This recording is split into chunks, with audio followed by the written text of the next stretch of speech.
Hey, it's your girl Amy. The reason I kind of started there was that yesterday it was your boy Patch. So hi, peace, I love you. So yeah, yesterday I went to the gym and it got quite hot. I didn't really expect how much heat was going to affect being in the gym. Whatever. So I ended up driving home in a sports bra. That was all I was wearing, was just a sports bra. I'd got my tummy out, I got my tits out, shoulders out. I looked majestic. You'll see pictures on Blue Sky. I looked fucking radiant. But I also felt like Patch. Yeah, because Patch is this beautiful boy. Patch is this pretty boy. Patch is everything I was sort of accused of as a kid. This little gay boy, this pretty boy, this thing, ridiculous little femboy. But yeah, this is all about gender. This is all about gender fuck.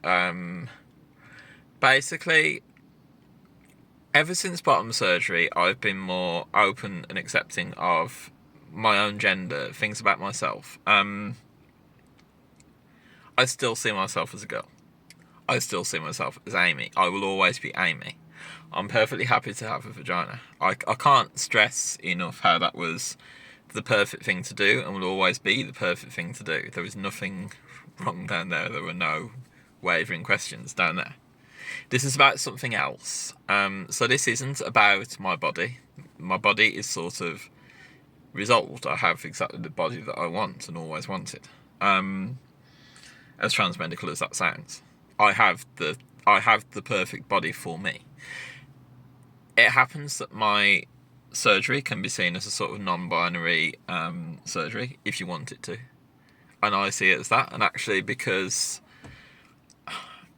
content warning, going to talk about fertility a little, but because I am infertile, because I cannot have kids, because I do not have a functional uterus or really a vaginal cavity, I see it as it could be a genderless surgery if you wanted it to. And sometimes that's what I do want. Sometimes that's how I do feel. So this is more about gender expression. And when people say that sex and gender are different things, it's all complicated. It's all squiggly, wiggly, timey-wimey, whatever.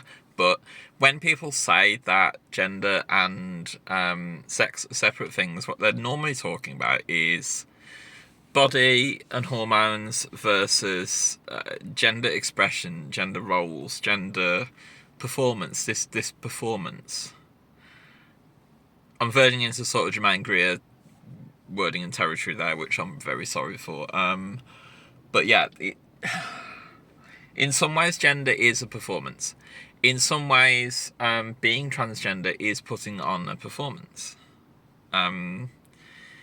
In many other ways, this is not. And to be quite clear, I don't see being transgender as being a performance in general. But when I'm sitting there and I'm deciding what clothes to wear that day, I'm putting on a show. I'm wearing exactly what I want to wear. I'm sort of designing myself. I'm a visual merchandiser by trade, so my job is essentially to be a stylist for mannequins and windows and things like that. So I'm styling myself. I'm dressing myself exactly how I want to be dressed, and that is sometimes to put on a gender performance if I want it to be. Sometimes it's genderless. Sometimes there's no thought to it whatsoever. It's just, I put some clothes on. This is me today. Go fuck yourself. I'm not interested in being participatory in gender that day. Sometimes what I'm after is a sort of non-binary aesthetic. And sometimes what I'm after is a male aesthetic. But here's the thing, right? I felt like Patch. I felt like a boy when I was driving home wearing a sports bra with my tits out. So it's not that I'm choosing clothes that fit the gender role and the perceived gender expression of male. That's not the point. If I want to sort of, it doesn't matter what other people perceive me as. It's all about what I perceive me as and what I want to be in that moment. And in that moment, when I was driving with my hair blowing in the wind, I was Patch, and I was fucking loving it. This radiant, beautiful boy driving down the streets with his tits out, it's fine. All this means that pronouns don't mean anything to me whatsoever. You can use whatever pronouns you want. Obviously, when people use he and him and sir, if they're using them ignorantly, it hurts. If they're using them to be painful, it hurts, obviously. But I can brush it off because they do mean something to me. Because Patch is a he, Patch is he, him. Amy is she, her.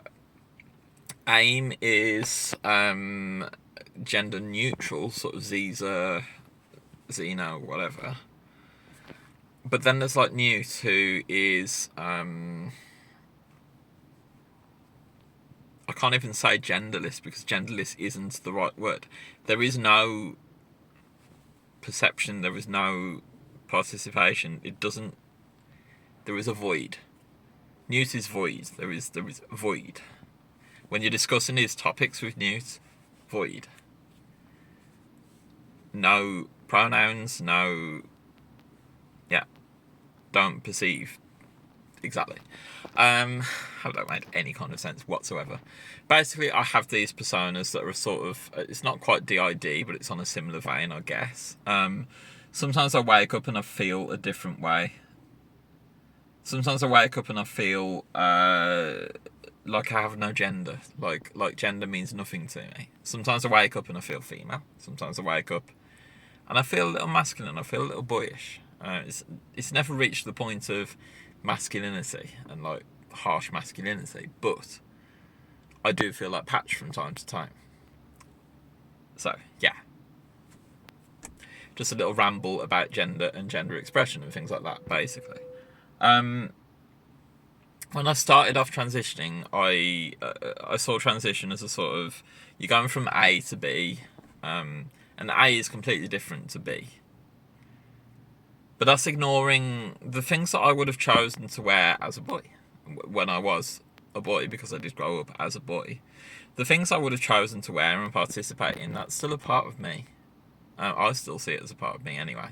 You're free to think otherwise.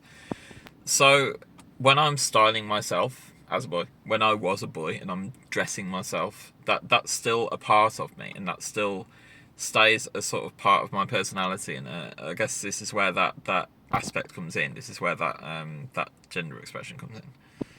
So yeah.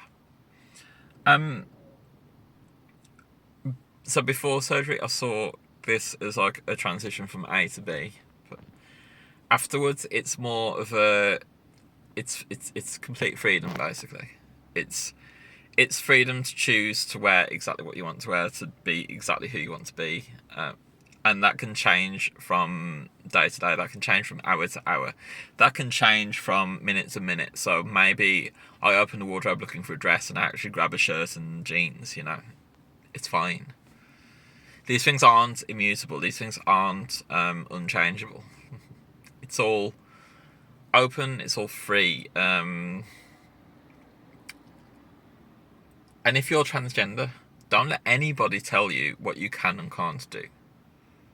I know that's me telling you what you can and can't do, but don't sit there thinking you've got to do certain things just because somebody prescribes it of you. You're doing fine. You're doing great. I love you. Peace. There's some really good pictures on my Blue Sky right now. I'm not going to tell you what character I was portraying in that moment, but it was a brief venture into, I guess, sort of domination and being a top. But I don't see myself in those BDSM terms. This isn't me saying that BDSM is a bad thing. It's just that I don't personally subscribe to those terms. I see myself as feral, and there are no roles. There is just things just happen. So yeah, and again, that's changeable. That's not immutable. That's yeah, not quite a switch either. Switch implies two roles still. I'm non-binary to BDSM culture, which is kind of cool in a way. I'm non-binary in gender. I'm non-binary in sex. I'm non-binary in BDSM culture. I'm non-binary in every way whatsoever.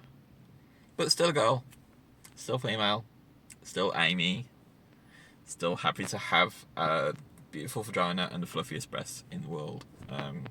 Peace. I fucking love you, and thank you for listening to this ramble.